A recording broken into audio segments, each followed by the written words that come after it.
Hey, all the old captain here. Just a bit of advice for the younger ones out there, and this would also be for the middle-aged ones, because I never overestimate the intelligence or the wisdom of everyone in the United States. There's idiots at every fucking level, but this is for the young ones who want to listen, and we can do you a little bit of favor here. It causes a lot less stress. What will have you will be poor when you're younger because you don't have that much of a high wage. So it's not like you could be my buddy again, who is a high-level computer engine or computer networker. He bills out $300 an hour. He's a minimalist. He doesn't have kids, so he can literally work an hour and be set for like 2 weeks, 3 weeks even. I mean, that's how efficient he is. But most of us are not like that, especially when you're younger. You're making 8, 9, 10, maybe $12 an hour. And so money is very tight. Also, your expenses are kind of high too, because you're probably going to school or trade school or something like that, even if it is part-time. And it is the most difficult financial point in your life, if not the most difficult point in your life, because you're dumped out as an adult, and you just have, this is the point in time you have your lowest income earning potential. Now, what will happen, because you are so desperate for money, not to mention media just fucking barrages you young kids that you're gonna have a fancy car, fancy clothes, and all this other fucking bullshit. You're gonna say, wow, I got a job offer. And then what you'll do, even before you get your first fucking paycheck, even before you start the fucking job, you're gonna go and say, I'm gonna go buy something, I got the money coming in and all that. No, you don't have the money coming in. Because all jobs suck. All jobs, all of them, fucking suck. And every job you're going to work until the point in time that you become self-employed and truly work a job that you love and you have the skills, which is going to be a decade away, all right?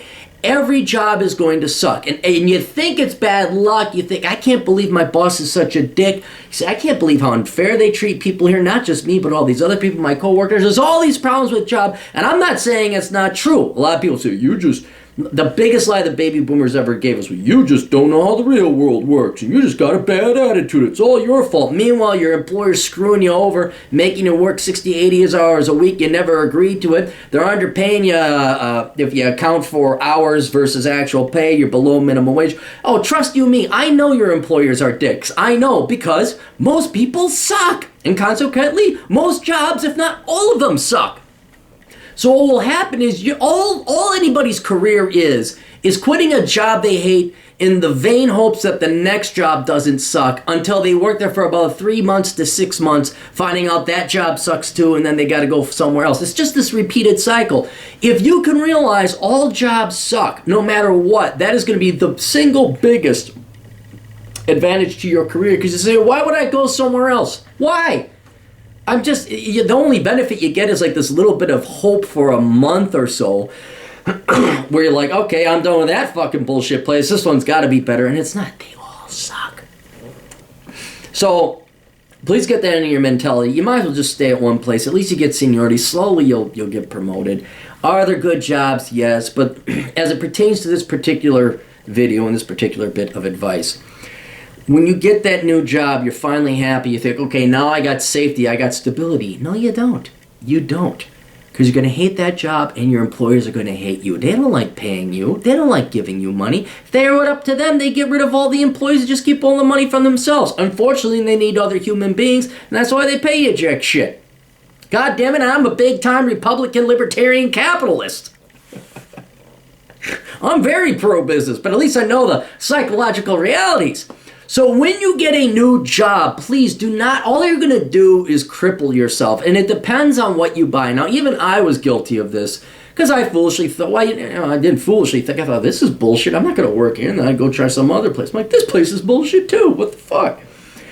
But it depends on how much you spend, but I was guilty, because what I would do is I'd go out and have a nice dinner or something, or, I don't know, I'd take a road trip. What I'm worried about is you motherfuckers that goes buy a goddamn new car, you sign up for debt, you take your credit card, you go on some European vacation, and then that enslaves you to working at the next job that is going to, boys and girls, anyone, raise your hand if you know the answer. That's right, little Billy, sucks! So, just save your money. You get a new job, fine. It may be, hopefully it might be better than the previous one. Chances are it isn't going to be, and you're going to want to get out of that one, and you're never going to feel stably employed, because you're not. They'll fucking fire you in half a second if you sneeze the wrong way. So don't afford yourself any luxury goods. Just sock away that money. Keep working on your entrepreneurial ideas. Find some fucking thing. Go and get a trade that's in high demand, so at least if your boss gives you bullshit, you can say, fuck you, and it's pretty likely you'd find another one. But in the meantime, do not let that temporary euphoria of, I finally found a job, hooray, I've made it to the promised land, trick you into spending money that in the long run you're going to find out that you really don't have. Anyway, that's all we got. Toodles.